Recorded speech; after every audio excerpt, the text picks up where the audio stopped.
사도행전 19장 23절에서 41절 하나님의 말씀을 들으십시오.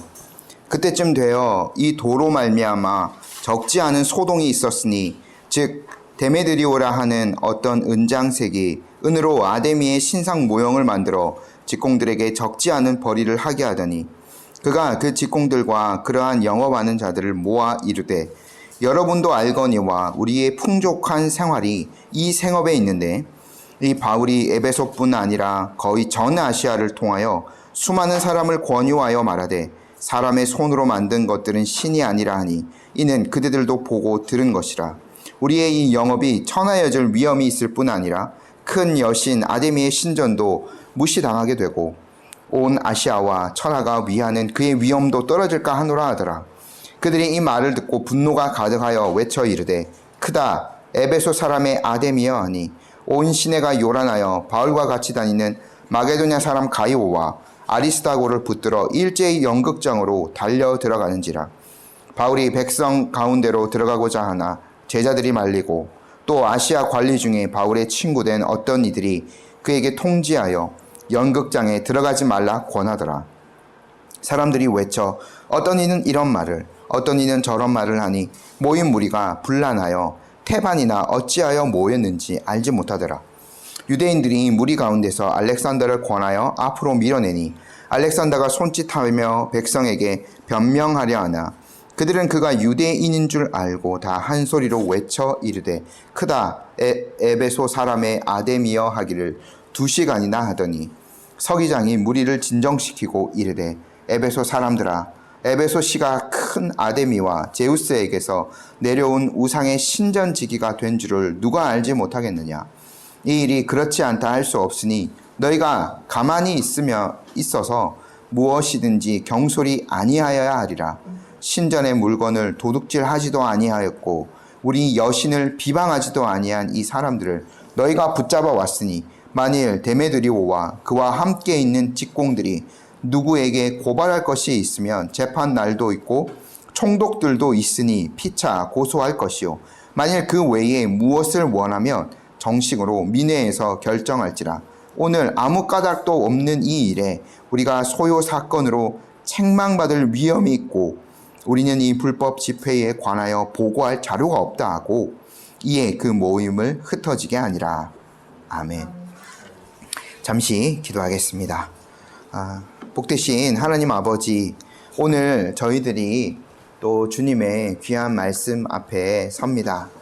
하나님의 이 말씀을 저희들에게 밝히 비추어 주시고 주님의 뜻을 잘 깨달아 알아가는 복된 시간이 되도록 선하게 인도하여 주옵소서. 저희가 이 말씀을 감사함으로 받고 또 순종의 자리까지 나아갈 수 있는 귀한 은혜를 이 시간 누리게 하옵소서. 예수님의 이름으로 기도드립니다. 아멘. 저희가 한 2주 정도에 걸쳐서 바울이 이제 에베소에서 어떻게 사역을 시작하고 어떠한 방법으로 하나님께서 역사하셔서 에베소에서 주의 말씀이 흥왕하게 되었는지를 함께 살펴보았습니다. 일단 바울은 하나님의 말씀 사역을 누구보다도 열심히 힘있게 감당하였습니다. 3달은 회당에서 복음을 전하였고요.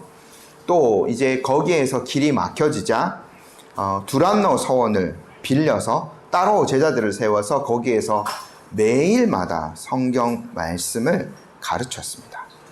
그리고 하나님께서는 바울을 통하여서 여러 가지 능력들을 일으켜 주셨죠. 심지어 바울이 부재하는 동안 그가 사용했던 수건이나 앞치마를 가져다가 병든 사람에게 얹으면 병도 떠나가고 악기도 나아가는 이적들이 보여졌습니다. 이런 것들을 통해서 하나님께서 바울이 참 하나님의 말씀 사역자임을 나타내셨고 바울이 전하는 진리가 참되다라는 것들을 하나님께서 확증하여 주신 거죠. 바울이 그런 사역을 펼치자 여러 사람들이 그를 시기하기도 하였고 바울의 사역을 흉내내는 사람들도 있었습니다. 그 중에서 스게아의 7 아들이 있었는데 그들이 그 일을 따라하려다가 오히려 귀신에게 제압당하는 일들이 있었죠. 그래서 이제 사람들은 그것을 통하여서 바울이 전하는 예수님의 이름을 더 두려워하며 그 이름을 높이게 되었습니다. 에베소에서 하나님의 말씀이 그렇게 여러 가지 방법들을 통하여서 전파되어지자 에베소에서는 여러 가지 회개의 증거들도 나오게 되었죠. 많은 사람이 자기의 죄, 어떻게 하나님께 돌아왔는지를 자복하기도 하였고, 또 마술을 행하던 사람 중에는 그 마술할 때 사용하였던 오늘날 부적 같은 것들이라고 볼 수 있겠죠. 그런 책들을 갖고 와서 앞에서 한꺼번에 모아서 불사르는 일도 있었습니다. 그 값이 꽤 많이 나가서 은 5만이나 될 정도였습니다. 이렇게 에베소에서 주의 말씀이 힘이 있어 흥황하였고 세력을 얻게 되었습니다. 바울은요, 그렇게 해서 이제 에베소 사역이 안정되어지고 교회가 든든하게 세워져 가자 더 많은 지역에서 또 더 먼 지역에서 복음을 전하는 계획들을 세우게 되죠. 이 에베소에서 바울의 복음 전파를 통하여서 변화가 시작되었는데 그것은 작은 것이 아니었습니다. 설명드렸던 대로 도시 전체가 회개한 증거가 나오기 시작했죠. 사람들이 자기의 과거의 그 죄들을 자복하기도 하고 그 마술을 행하던 사람이 완전히 돌이켰다는 것에서 마술책들을 불태우는 일도 있지 않았습니까? 그러니까 이러한 그 변혁적인 복음으로 말미암은 변혁적인 일들이 도시 안에 이제 많이 일어나게 되었는데, 그러나 이런 하나님의 사역이 있으면 분명 또 그 사역에 반대하는 세력이 등장하게 마련입니다. 그래서 바울이 이제 에베소에서의 사역을 마무리할 때쯤, 이때는 이제 바울이 다른 계획이 있었기 때문에 이미 디모데를 이제 마게도니아 지역에 보낸 후라고 보여지거든요. 근데 이제 이때에 아주 그 도시 전체가 이렇게 소동하게 되는 큰 폭동이라고 볼 수 있는 일이 일어나고 맙니다. 23절 말씀 저희가 함께 한번 읽어볼게요.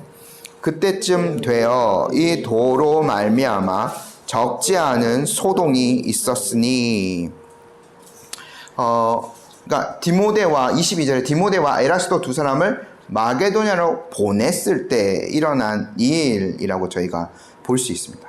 그 사이에 바울이 한 3년 정도의 기간을 에베소에서 계속 사역을 하였는데 수많은 사람들이 복음을 듣게 되었죠.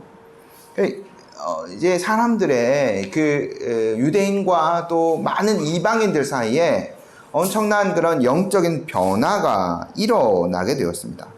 그런데 저희가 이것을 생각해 보면 안 믿는 사람이 하나님을 믿게 되었을 때 그에게 일어나는 여러 가지 변화가 있죠.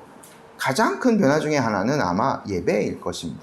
그리고 주일 날 이제 예전에는 가지 않았던 교회 모임에 와서 예배를 드리고 다른 믿음의 지체 성도들과 함께 교제하는 그런 일이 아마 그의 일상생활에 있어서는 가장 큰 변화 중에 하나일 겁니다. 하나님의 말씀을 계속해서 들으면서 영적인 양식을 공급받고 성도와 함께 사랑의 교제를 나누면서 그의 그 신앙이 더욱더 단단해져 가는 그 일들을 하게 되는 거죠. 그런데 생각해 보면 어떤 사람은 더 큰 변화도 있었을 겁니다. 말씀드렸던 마술사 같은 사람이 자기의 하던 그 일들, 그 책들을 다 불태워버렸어요. 아마 그렇게 마술을 하던 사람이 하나님을 믿고 난 다음에는 그 일로 다시 돌아가는 일은 없었을 것입니다. 저희가 충분히 그것들을 추정해 볼 수 있는 거죠. 그러나 일반적으로 에베소에서 상업이라든가 가르치는 일이라든가 다른 일들을 하는 사람에게 있어서는 직업의 변화라든가 가정을 버린다든가 하는 그러한 그 일의 변화까지는 있지 않았을 것으로 보여집니다. 보통 사람들은 자기 직업을 지켰을 것이고 자기 가정을 지켰을 것입니다.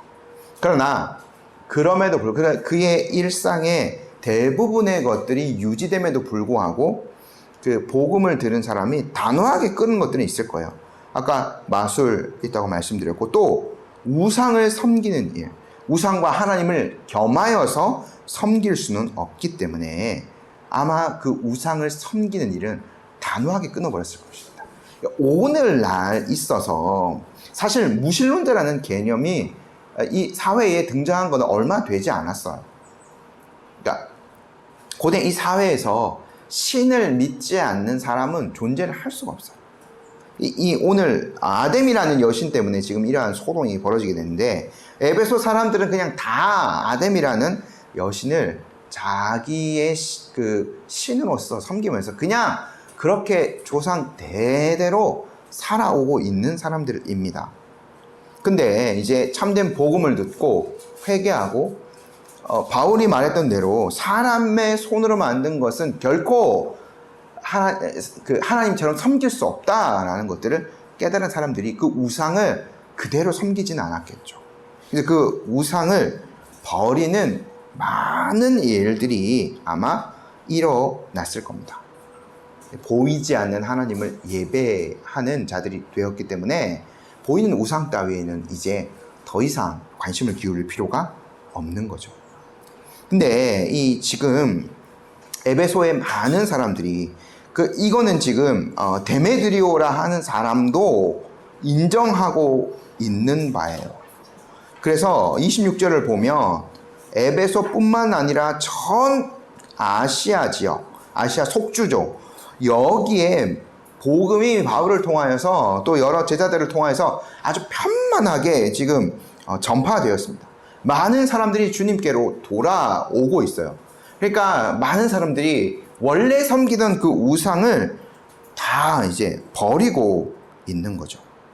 그러니까 이 변혁적인 반응과 기존의 우상을 숭배하고 우상을 계속해서 숭배하는 자들과 또 더욱이 우상을 판매하는 자들과는 필연적으로 이 부딪힘이 있을 수밖에 없는 거예요. 충돌이 일어나서 거기에서 이제 대표되는 사람, 데메드리오라는 사람이 나서서 이제 사람들을 선동하기 시작합니다. 24절 말씀 저희 함께 한번 읽어볼게요. 즉 데메드리오라 하는 어떤 은장색이 은으로 아데미 신상 모형을 만들어 직공들에게 적지 않은 거리를 하게 하더니. 예, 에베소는 아뎀이라는 여신을 섬기는데 원래 이 그리스 신화에서는 아르테미스라는 여신입니다. 사냥의 여신이면서 야생 동물들을 수호하는 여신으로 알려져 있고요. 또 이 여신이 하는 것 중에 하나가 여성의 출산을 돕고 어린 아이들을 돌보는 여신이에요. 그러니까 출산과 관련돼 있기 때문에 풍요와 번성을 추구하는 사람들이 이 아데미 여신을 많이 섬겼겠죠. 저희가 당연히 그렇게 추측해 볼 수 있는데, 근데 이제 이 여신이 에베소 지역, 아시아 지역으로 넘어오면서 조금은 다른 형태로 이제 숭배되게 됩니다. 이 에베소에는 굉장히 이제 그리스 로마 신화 같은 경우에는 여신이 하면 굉장히 아름답고 이렇게 표현되어 있는데, 일단 이 에베소에서는요, 그 아데미 여신을 섬기기 위해서 굉장히 웅대한 신전을 이렇게 짓게 됩니다. 35절에 보면은 이 에베소가요, 우상의 신전지라는 말을 들을 정도로 아주 큰 신상이 에베소에 있었어요. 그 건물이 길이가 115m, 폭이 55m나 되는 터 위에 19m 높이가 되는 거의 6층, 7층 정도 아파트, 그 정도 높이가 되는 대리석의 원주가 127개가 이제 지탱하고 있는 그 신전을 이제 사람들이 지었어요. 이제 17장에서 아테네, 바울의 아덴 전도에 대해서 말씀드렸는데, 거기에 있는 파르테논 신전보다 지금 이 넓이로 하면 터로서는 4배나 더 되는 면적이 되는 겁니다. 그러니까 아주 큰 신전을 아데미를 위해서 이 사람들이 지었고요. 여기에 넘어오면서 이 지역의 어떤 원래 이 사람들이 섬기고 있던 그 지역의 신들과 좀 결합했어요.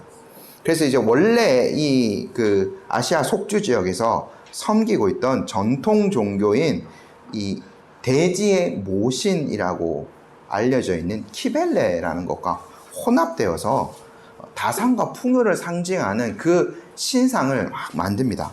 굉장히 기괴스러워요. 제가 그 참고 한번 찾아보시면 되는데 참고자를 올릴까 말까 하다 올리진 않았는데 막 이렇게 앞에 전부 다 그 여성의 유방으로 다 이렇게 되어 있어.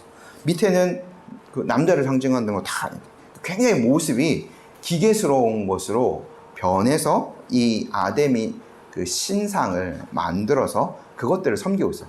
그만큼 이제 다산과 풍요를 상징하는 것들, 뭐 고대에서 그거밖에 없으니까 막 이제 아데미를 그렇게 만들어서 섬기고 있었던 거죠.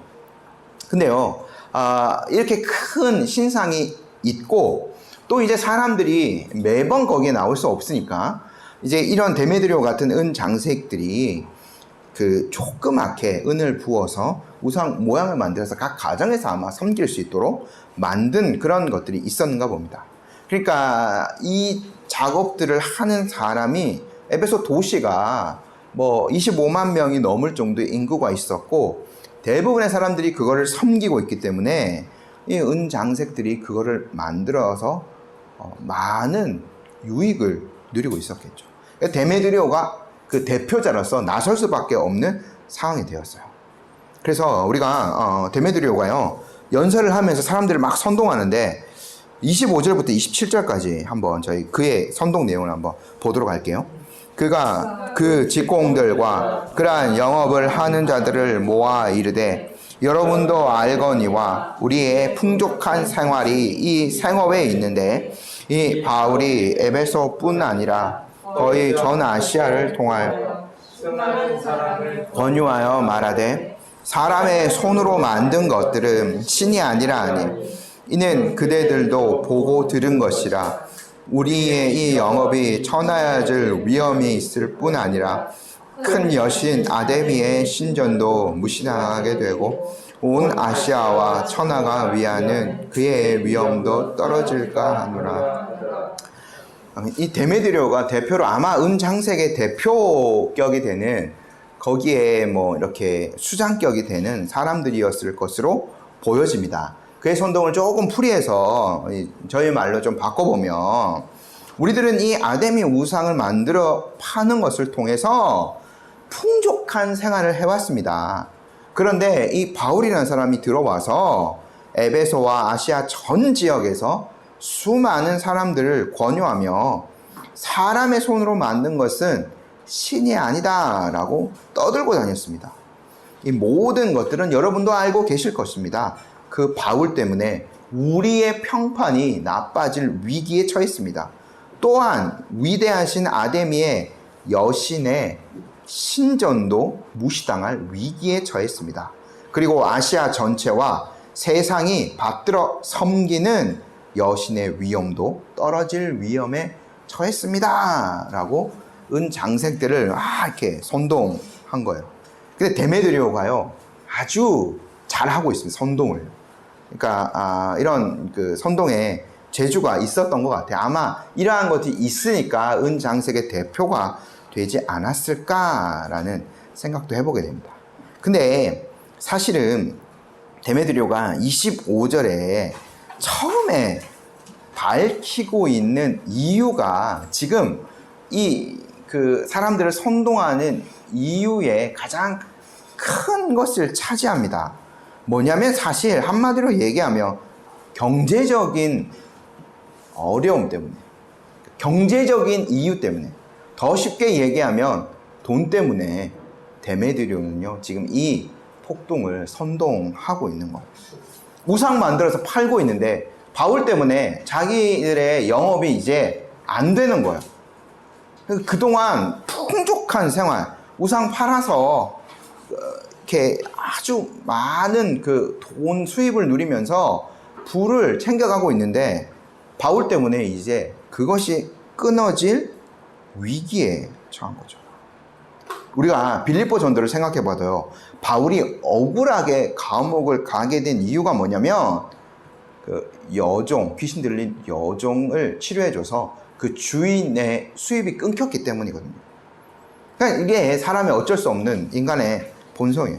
먹고 사는 문제가 달려있기 때문에 죽을 듯이 달려가고 끝까지 싸울 수밖에 없는 거죠. 그런데 여기서 데메드리오가 참 잘하고, 그들의 측면에 데메드리오가 잘하고 있는 것이 뭐냐면, 이 이유만 외친다면, 바울 때문에 우리 굶어 죽게 생겼습니다, 안 되겠습니다, 막 이렇게 저 사람 쫓아냅시다, 이렇게 얘기한다면 은장색들만의 소동으로 그쳐요.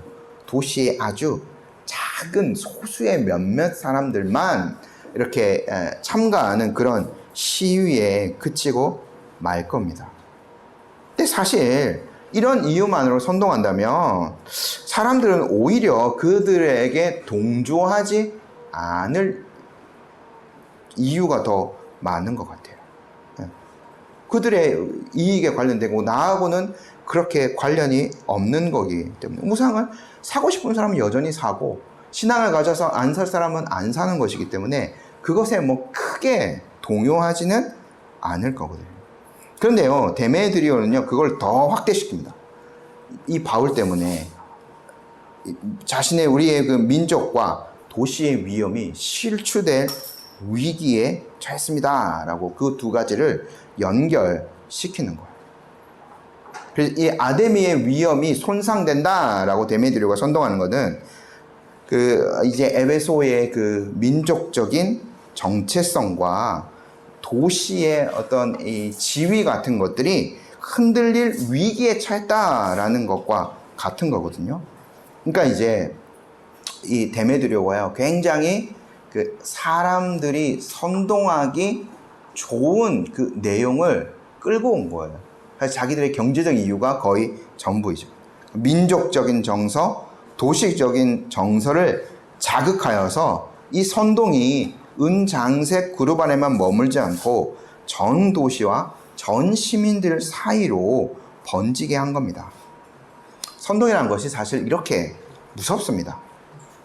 아까 빌립보 얘기 말씀드렸지만 빌립보에서요, 그 사실 여종의 주인이 바울과 실라 고발한 거 돈 때문에 자기 수입 끊어져서 그런 거예요. 근데 고발할 때는 어떤 내용으로 고발하나요? 이 유대인들이 와서 우리 도시를 소란스럽게 하고 로마 사람인 우리가 받지도 못할 풍속을 전한다라고 고발을 했거든요. 민족적인 것들을 갖고 왔어요. 저 사람 유대인들, 우리 로마 사람. 그래서 이 유대인인 바울이 전하는 거 우리가 받지 못할 풍속이다라고 이렇게 선동한 거죠. 그래서 이제 사람들이 그 이유 때문에 확 달려들어서 바울과 실라를 고발하죠. 민족적인 것들을 건드리는 거예요. 에베소도 사실 동일합니다. 그리스 로마 신화와 에베소의 그 전통 종교가 교묘하게 결합되어 있는 이 아데미를 통해서 데메드리오는요, 사람들의 민족적인 정서를 건드리는 거죠. 그래서 그 일이 은장색 그룹 안에만 머무르게 하지 않고 도시 전체의 일로, 그러니까 에베소에 있는 사람들 전체의 일로 커지게 합니다. 그러니까 이 민중 종교에 해당되는 내용들, 그 자기의 원래 종교의 그 열심, 그리고 지역성, 에베소라는 지역성, 그리고 뭐 당연히 거기에 이제 경제적인 이유도 들어가는 거죠. 이러한 요소들이 적절하게 어우러져서요, 이 사건이 이제 확 커지게 되는 거죠. 제가 이거는 그 16장에서 설교를 하면서도 좀 말씀을 드린 것 같은데, 저희가 신앙생활 하면서도 매우 경계해야 될 요소 중에 하나를 지금 데메드리오가 나쁜 예로 보여지고 있는 거예요. 어떤 그 교회에서는 참된 신앙과 민족주의, 애국심을 결합시켜요. 제가 참 힘든 것 중에 하나가 교회 그 예배드리는 강단 위에 태극기를 걸어 놓는 거예요. 태극기뿐만 아니라 심지어 성조기 갖다 놓는 교회도 있고요. 제가 직접 이거는 본 건데, 아니 그 사진으로 본 건데, 심지어 이스라엘 국기까지 이렇게 그 예배드리는 제 옆에 그런 것들이 다 있다고 생각해 보십시오. 그런 교회가 있어요. 물론 저희가요, 참된 신앙인으로서 좋은 시민으로 살아가야 된다는 것은 제가 여러 번 말씀을 드렸습니다. 근데 그 반대로 애국하는 것 그 자체가 신앙이 된다. 하나님께 영광이 된다. 이거는 무조건 그것에 이제 연결을 시킬 수는 없는 것이거든요. 그리고 또 어떤 교회에서는요, 성경이 철저하게 자본주의를 옹호하고 있다라고 가르칩니다. 그것이 이제 개혁주의의 가르침이다라고 가르치는 교회도 있어요. 저희도 많이 겪으실지 모르겠지만 한국 교회가 성장하면서 반공 정신을 많이 신앙과 이제 결합시키죠. 그 당연히 뭐 어쩔 수 없는 저희의 역사적 배경, 에베소의 지금 지역적인 역사적인 배경 때문에 이런 소동이 일어나는 건데, 저희도 당연히 그러한 일이 있었기 때문에 교회가 그러한 일과 연결되어졌던 것은 어떻게 보면 참 어쩔 수 없는 아픔이라고도 볼 수 있습니다. 그러나 아직까지 그러한 것을 이제 강조하고 있고 반공이 곧 신앙인 것처럼 가르치는 교회도 있어요.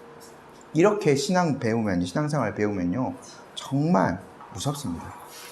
반공하는 것이 하나님의 영광 위한 것이다 하면 정말 그 반대편에 있는 사람은 다 죽을 때까지 싸우는 거예요. 그게 이데올로기거든요. 신앙과 이데올로기를 결합시키며 이렇게 무섭습니다. 그 사람 죽여야 될 사람이 아니고 그리스도의 복음으로서 변화될 사람이거든요. 네, 이 짧지 않은 한국 근대 역사 또 교회사 속에서도 이러한 일이 많았어요. 그래서 사실은 우리가 순수한 어떤 신앙의 정신에 다른 것들을 섞지 말아야 합니다. 그렇게 이제 신앙을 변질시키는 것은요, 정말 무서운 재앙을 초래할 수 있어요. 이데올로기에 해당되지 않는 사람은 다 쳐버리고 다 적으로 만들어 버리게 되거든요. 참된 신앙의 정신은 원수까지도 품어주는 겁니다. 민족적인 것들 강조하게 되면 다른 민족, 난민들, 하나님께서 돌보기를 원하시는 그 나그네와 같은 사람들 못 품습니다. 결코. 그러니까 이제 우리가 아주 경계해야 될 행태를 이 데메드리오가 아주 그 나쁜 예로서 보여지고 있는 거죠. 근데 이 데메드리오가 선동을 제가 아주 잘하고 있다고 말씀드렸습니다. 그의 측면에서는요. 그래서요, 그 선동에 넘어간 사람들이 어떻게 반응하는지 저희 28절, 29절을 한번 볼게요. 그들이 이 말을 듣고 분노가 가득하여 외쳐 이르되 에베소 사람의 아데미여 아니 온 시내가 일어나여 바울과 같이 다니는 마게도냐 사람 가이오와 아리스타고를 붙들어 일제히 연극장으로 달려들어 가는지라. 민족적인 정서, 지역 정서라는 이 영린을 건드렸으니까 사람들이 매우 흥분할 수밖에 없는 거예요. 그래서 이제 사람들이 원래 자기들이 붙들고 있던 그 신 아데미, 그 지역의 정서, 에베소 사람의 아데미여라고 외치고 있지 않습니까? 그거를 이제 막 높여 되는 거죠. 온 성이 이제 요란할 수밖에 없는 거예요. 민족적인 것, 또 그 민족 종교의 것, 지역적인 것들을 건드렸기 때문에 그것에 동조하지 않는 자들은 닥치는 대로 잡아들게 되는 거죠. 사람들은요, 그래서요, 바울과 같이 다니던 마게도냐 사람 가이오와 아리스토아고를 붙들어서 연극장으로 이제 데려갑니다. 사람들이 막 달려서 거기에 모여서 이제 시위를 하게 되는데, 자료를 찾아보면 이 연극장의 규모, 지금도 이제 유적이 남아 있는 것으로 알고 있는데 약 2만 5천 명 정도 되는 사람들이 모여서 연극을 관람할 수 있는 곳이었다고 합니다. 굉장히 큰 거죠. 이제 저희 그 야구장으로 치면 가장 큰 이제 야구장이 잠실 야구장 우리나라에서인데 거기가 딱 2만 5천 명 들어가거든요.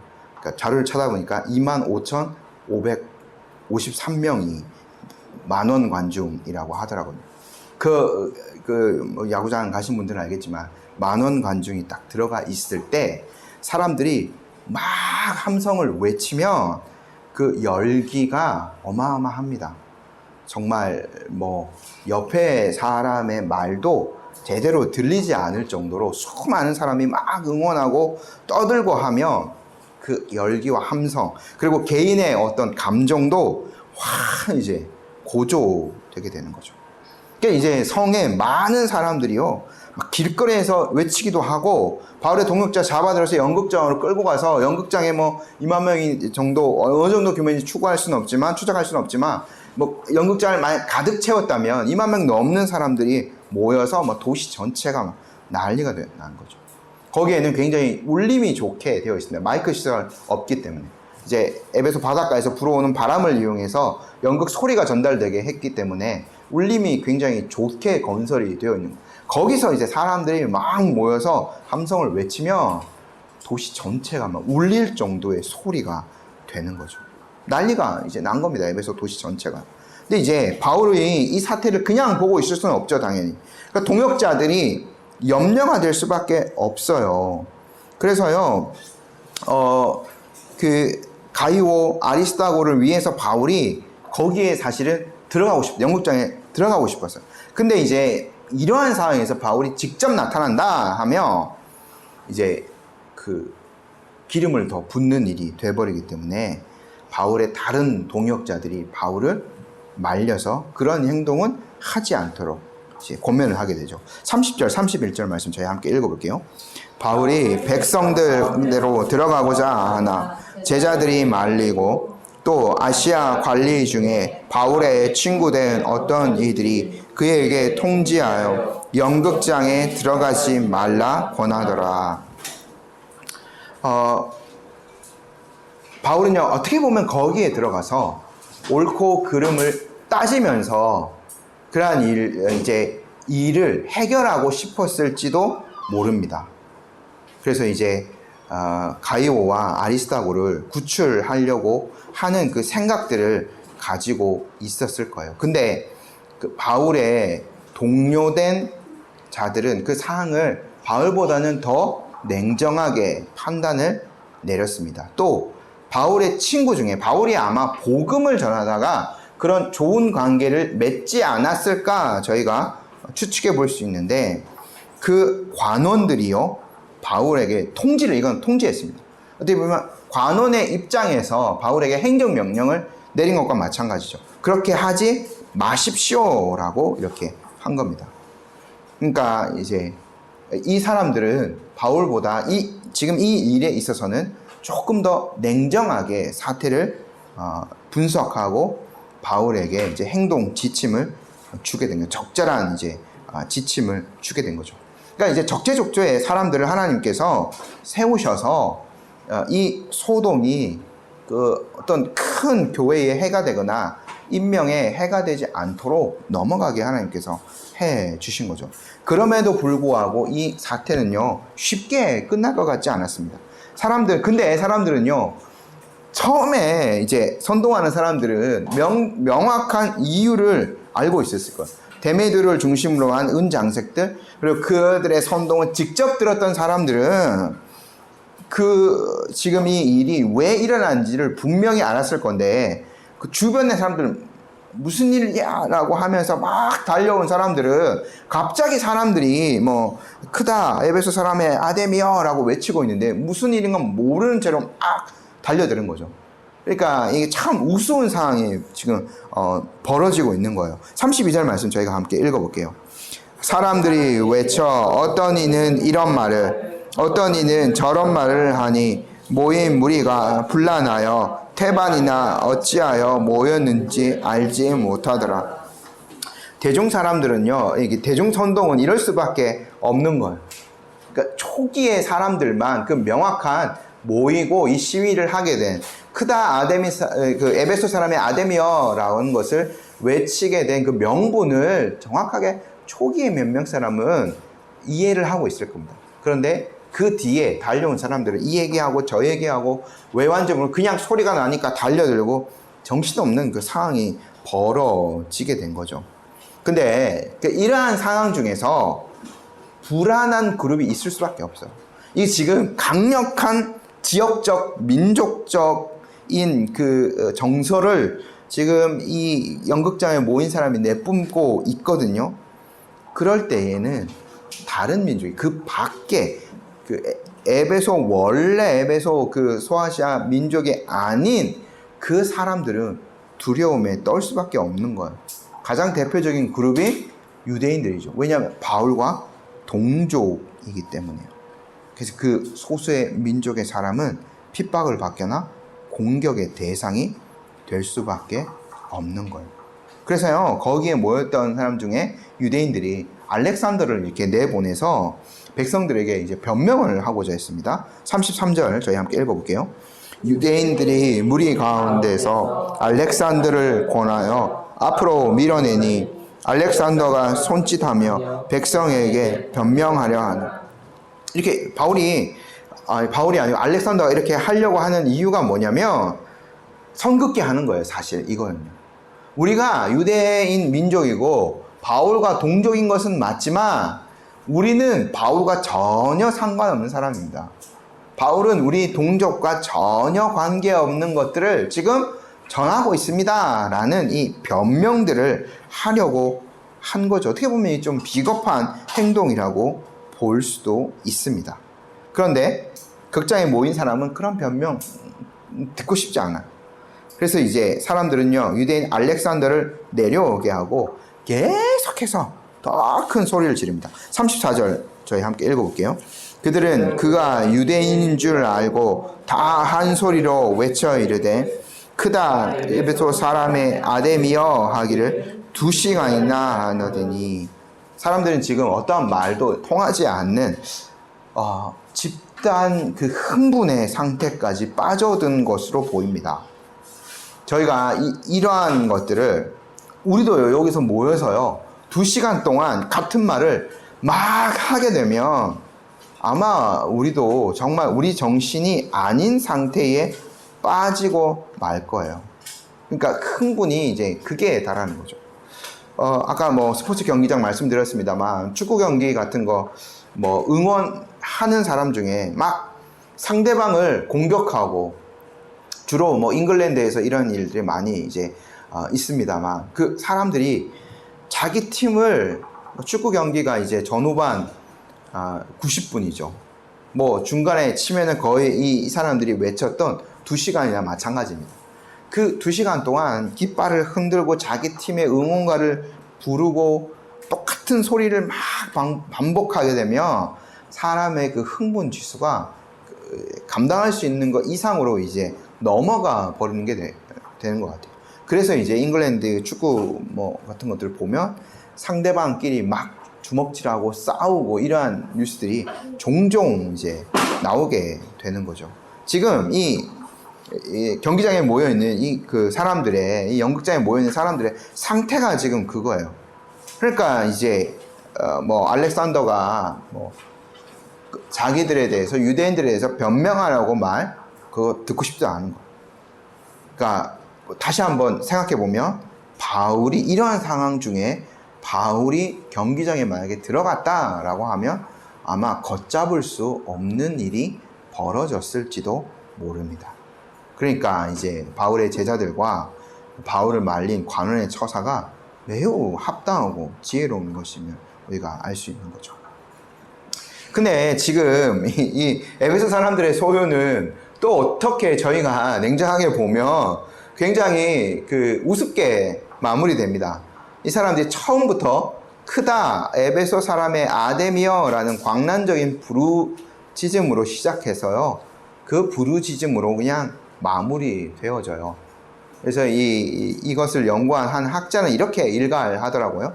결국 이방 종교가 바울에 대하여 할 수 있는 유일한 것은 목이 쉬도록 소리치는 것 뿐이었다라고 이렇게 이제 일갈을 하더라고요.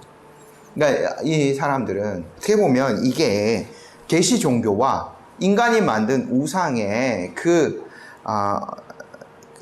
약함, 좀 강하게 표현하면 약간 허접스러움이 여기서 비교될 수밖에 없는 겁니다.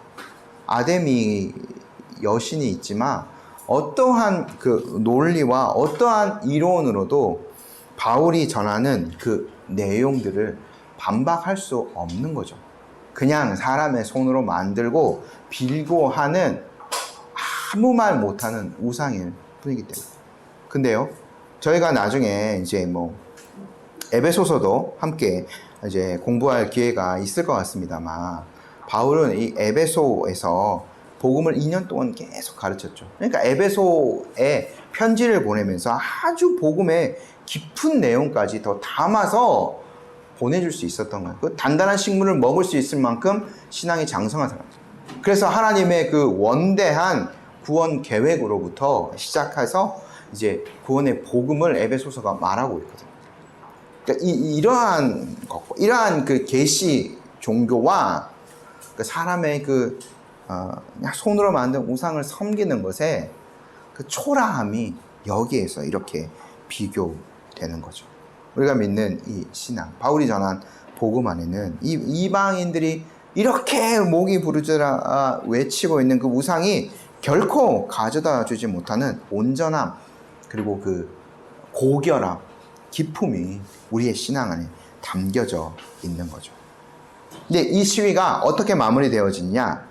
에베소의 서기장을 통해서 이제 이 시위가요, 결국 완전히 마무리되게 됩니다. 35절, 36절, 저희 두 절 한번 읽어볼게요. 서기장이 무리를 진정시키고 이르되, 에베소 사람들아, 에베소 씨가 큰 아데미와 제우스에게서 내려온 우상의 신전지가 된 줄을 누가 알지 못하겠느냐? 이 일이 그렇지 않다 할 수 없으니 너희가 가만히 있어서 무엇이든지 경솔히 아니하여야 하리라. 서기장은요, 오늘날 어떻게 보면 도시의 최고 행정관, 시장급의 일을 하는 사람입니다. 특별히 이 당시에는 민회, 그 지역의 사람들이 하는 그 민회와 로마 관리사이, 뭐 로마의 지금 이제 식민 도시이기 때문에 그 연락을 담당하는 사람이죠. 일단 이러한 지위, 도시의 대표적인 사람이기 때문에 사람들의 그 흥분을 이제 가라앉힐 수 있는 거죠. 그 지위를 통해서, 그 권위를 통해서 사람들을 조용히 시킵니다. 그리고 이 에베소 서기장에 이름이 기록되어 있지는 않지만 이 사람은요, 매우 능숙하고 지혜롭게 지금 사람들 진정시키고 문제를 해결해 가요. 근데 저희가 이걸 보면 하나님께서요, 초자연적인 방법으로 신앙과 교회의 문제 해결하시기도 하시지만, 또 평소에 대부분의 문제들은 이러한 자연스러운 방식으로 일을 처리해 가고 있다는 것들을 저희가 알 수 있습니다. 그래서요, 이 지금 서기장은요, 사람들이 알아듣기 쉽게 4가지 사항을 이야기합니다. 첫 번째 35절, 36절 말씀에 저희가 봤는데, 이 에베소가 아데미 신당과 신상을 모신 수호자인 것은 모두가 알고 있는 사실입니다. 먼저 이것들을 이야기합니다. 그러니까 자기 그 에베소 지역 안에서 사람들이 그 신을 섬기고 있는 것들 존중하죠. 여기 제우스라는 이름이 나온 건요, 그 그리스 그 신화에서는 제우스의 딸이거든요. 이 아데미, 아르테미스가요. 제우스까지 이제 언급하는 거죠. 그러니까 그들이 지금 믿고 있는 바에 대해서 완전히 폄훼하거나 그러지 않고 굉장히 이제 존중하고 있습니다. 그리고 이제 계속해서 말을 이어가죠. 이것이 부인할 수 없는 사실이다. 그래서 이제 모든 사람들이 이 그 신상, 아데미 신이 위험이 있는 줄 알기 때문에 아데미 숭배는 결코 위험에 빠지지 않을 것입니다. 라고 먼저 이야기한 거예요. 그리고 또 뭘 얘기했냐면 36절에서 이 사람들이 소동 일으킨 것은 일부러 그렇게 한 것이 아니다. 그렇기 때문에 여러분들이 경솔하게 행동하지 말아야 된다라고 지금 설득하고 있는. 그러니까 이제 이 사람은요, 어떻게 보면 그 에베소 사람의 세계관에서 그들을 진정시키고 있는. 그러니까 이 아데미 신상이 정말 신적인 존재다라는 것을 이야기해요. 그래서요, 바울이 가르쳤던 손으로 사람이 지은 것, 이 우상 섬기지 말라 한 것은 아데미 신상 해당되지 않는다. 이거는 정말 이 사람들 입장에서는 정말 위대한 신상이다. 이렇게 이제 이야기한 거예요. 그러니까 이 서기장의 첫 번째 논지는 뭐냐면 바울의 그 사람의 손으로 지은 것은 신이 아니다라는 그 가르침은 결코 아데미에는 해당되지 않는 것이다. 그렇기 때문에 은장색의 사업이 지장받을 것이 아니므로 바울에 대해서 불평할 것 없다라고 먼저 사람들을 설득한 겁니다. 두 번째로 이 서기장은요, 가이오와 지금 아리스타고가 잡혀져 있는데 이 사람들이 신전의 물건을 도둑질하지도 않았고 아데미 여신을 직접 비방하지 않았는데 당신들이 그 사람들을 데려오면 어떡하냐라고 이야기합니다. 이게 37절이거든요. 한번 읽어볼게요. 신전의 물건을 도둑질하지도 아니하였고 우리 여신을 비방하지도 아니한 이 사람을 너희가 붙잡아 왔으니, 지금 어떻게 보면 조심스럽게 모인 사람들 책망하고 있습니다.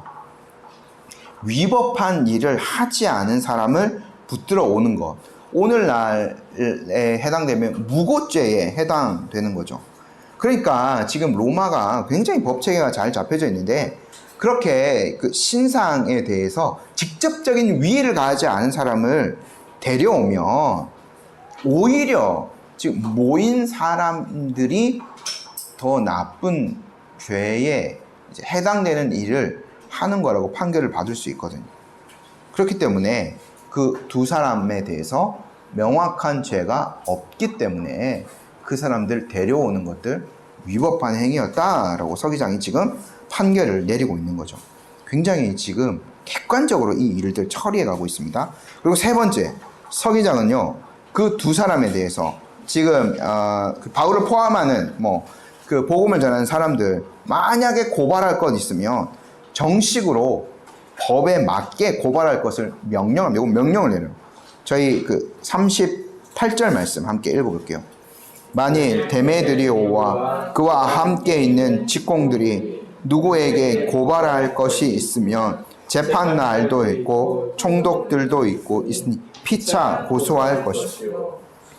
로마 법으로 해결하라, 지금 이 얘기하는 겁니다. 서기장은. 로마가 제가 몇 차례 설명드렸습니다.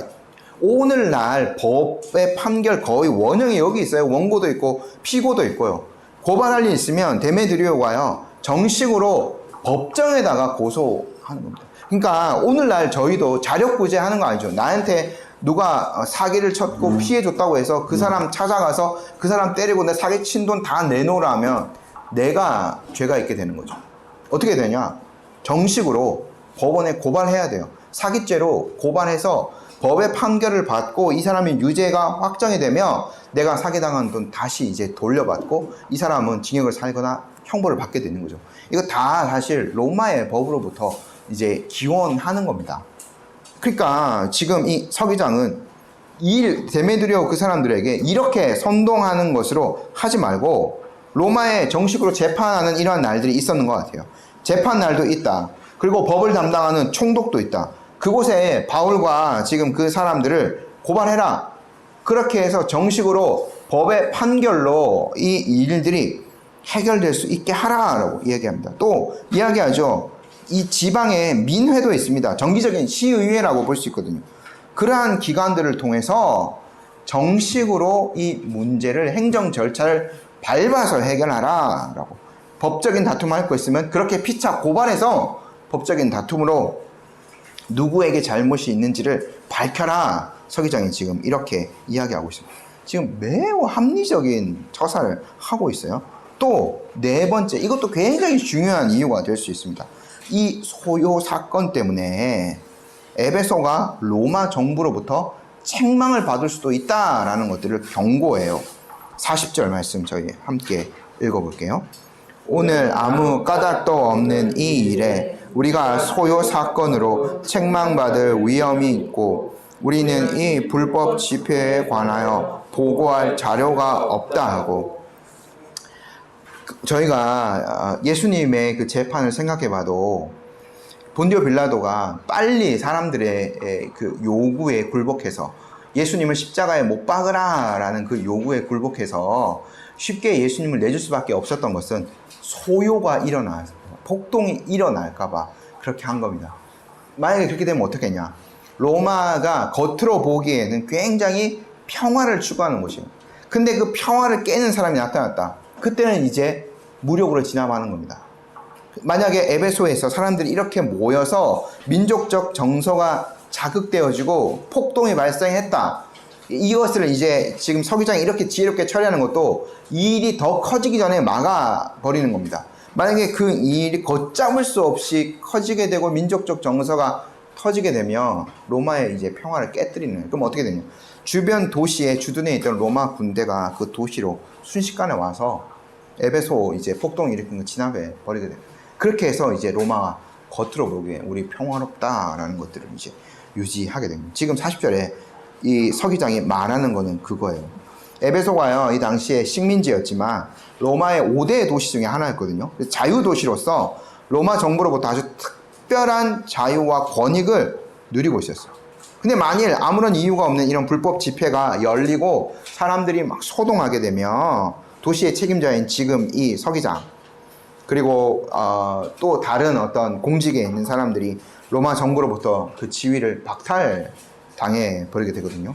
그리고 이제 도시의 사람들도 위기에 처할 수 있는 거고. 그래서 이제 서기장은 여러분들이 그것들을 생각해야 된다. 그래서 이제 그 소요를 이제 4가지 이런 이유를 들어서 완전히 해산시켜 버리게 됩니다. 41절입니다. 이에 그 모임을 흩어지게 하니라. 서기장이 매우 지혜롭게 그리고 합리적으로 이 문제를 4가지 이유를 들어서 다 일괄 정리해 버리게 되는 거죠. 결국 사람들은 이제 흩어지고 맙니다. 저희가요, 이 일들, 지금 이 일은요, 어떻게 보면 바울에게 있어서도 굉장히 위기의 상황이었고, 에베소와 소아시아 지역에 있는 여러 지금 세워지고 있는, 또 어떻게 보면 세워졌던 그 교회들이 전체가 위기에 처할 수 있는 아주 큰 사건이었어요. 근데 하나님께서는 이 문제를 매우 합리적인 방식으로 그것들을 해결하세요. 우리가 이렇게 생각해 볼 수 있지 않을까요? 하나님, 우리가 지난 시간에 봤는데 하나님이 바울을 통해서 아주 신비한 일들을, 이적들을 막 일으키셨어요. 바울이 그 땀 닦는 수건, 일할 때 쓰는 앞치마, 그것만 갖다 놓아도 병이 떠나고 귀신이 쫓아가요. 그럼 우리가 이렇게 생각해 볼 수도 있지 않습니까? 바로왕 앞에서 이적을 일으켰던 모세처럼 바울도 그 사람들 앞에 그 연극장 25,000명 수용할 수 있는 거기에 짠 나타나서 이적 행해서 사람들이 하나님의 능력 보게 하거나, 아니면 그 이후에 또 이제 그런 일도 있었죠. 엘리야요.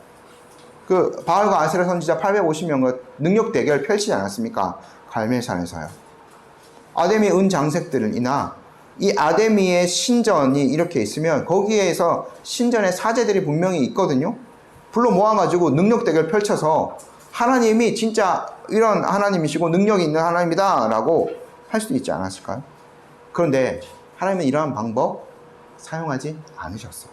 바울도 당연히 그러한 방법을 사용하지 않았고, 예수님께서 이 지상생활을 마치고 부활로서 이제 또 승천하셔서 자기의 사역을 이제 완성하신 다음에 성령을 보내주시는 것으로 이제 어떻게 보면 공생의 사역이 완전히 이제 다 완수가 된 거죠.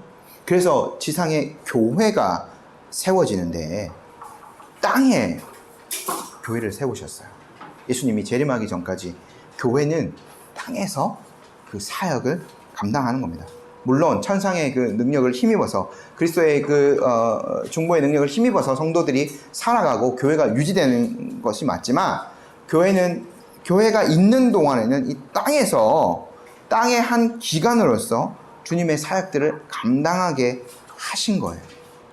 그래서 이제 교회의 일들을 처리하실 때 아주 그런 어떤 신비한 방법이 아니라 이제 땅에서 하나님이 섭리하시는 방식으로 교회의 문제들을 해결해 가시는 거죠.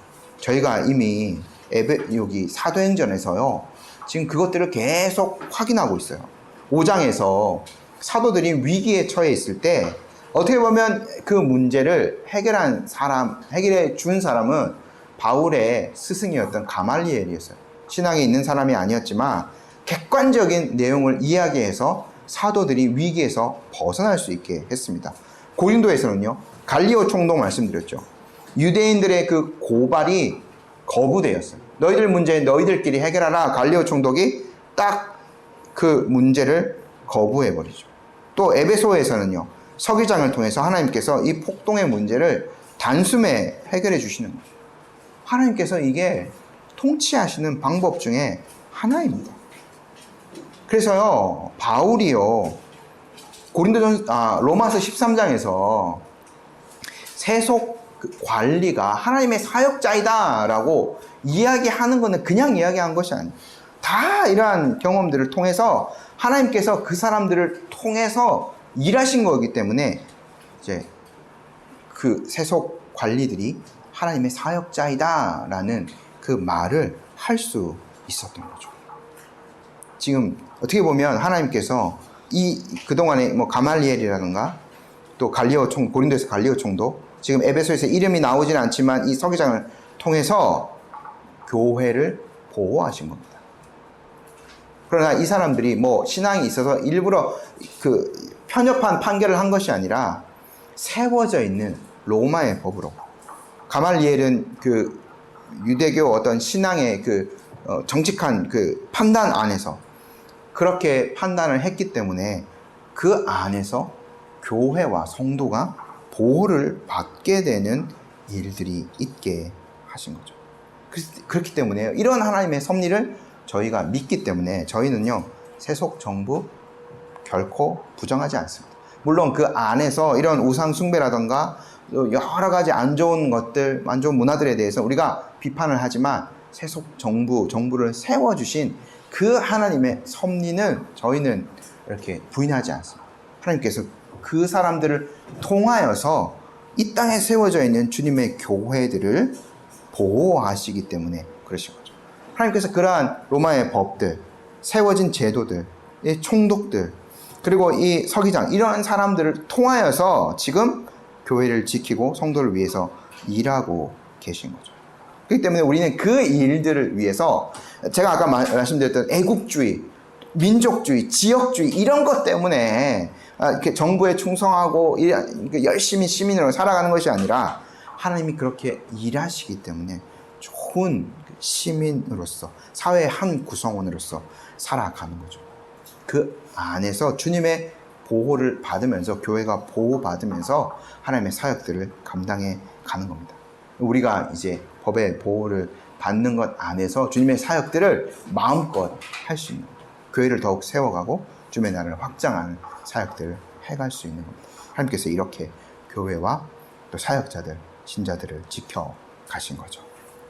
잠시 기도드리겠습니다. 하나님 아버지, 오늘 저희들이 또